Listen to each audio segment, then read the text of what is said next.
Hello guys, today I am covering the topic debt to equity ratio. The debt to equity ratio measures how much debt a company uses compared to shareholders' equity to finance its business. The simple formula for debt to equity ratio is total debt divided by shareholders' equity. In simple words, it shows how leveraged a company is. Now, why debt to equity is important for investors? First, financial risk indicator. Higher debt is equal to higher interest burden. Risk increases in economic slowdown. Second, survival in downturns. Companies with low debt to equity survive bad cycle better. But high debt to equity companies may face liquidity stress or dilution. Third, impact on profitability. Debt boosts the ROE when the business is doing well, but it affects the equity directly when there is a down cycle. Fourth, balance sheet strength.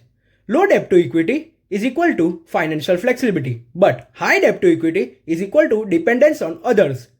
Investors should always compare debt to equity within the same industry. Now, let's take a simple example. Company A has a debt of 100 crore and equity of 200 crore. So, debt to equity ratio is 0.5. And the other company B has a debt of 300 crore and equity of 150 crore. So, debt to equity ratio is 2. So, the company B has a higher risk when there is a earnings volatility.